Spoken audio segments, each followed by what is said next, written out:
En Irak, l'offensive des forces armées gouvernementales pour reprendre la province de Ninive dans le nord du pays est toujours en cours. L'objectif final, c'est Mossoul, le chef-lieu de la province, devenu le fief des djihadistes de l'organisation État islamique en Irak.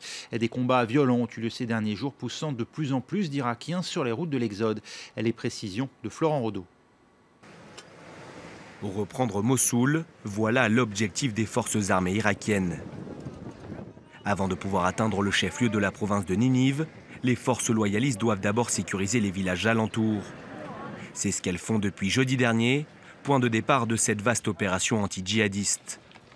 Première étape, la région de Makhmour au sud de Mossoul, où l'armée irakienne a établi son camp de base. La bataille se concentre pour le moment sur 4 villages, tous situés dans cette zone en rouge.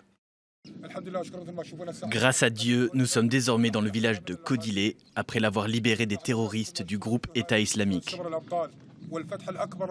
Nous promettons à notre peuple dans la ville de Mossoul que la victoire est proche.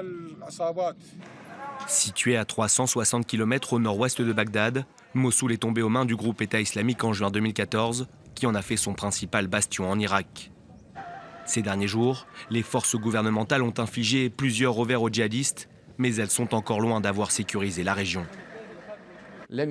Un grand nombre de soldats a été déployé dans le camp de Makhmour, mais il est régulièrement pris pour cible par des tirs d'artillerie. Ces obus et ces roquettes sont tirés des villages voisins. Il est donc important de les reprendre au plus vite afin d'assurer la sécurité du camp. Conséquence de ces violents affrontements, des milliers d'Irakiens ont été jetés sur les routes de l'exode. Des familles entières qui ont dû tout abandonner dans la précipitation.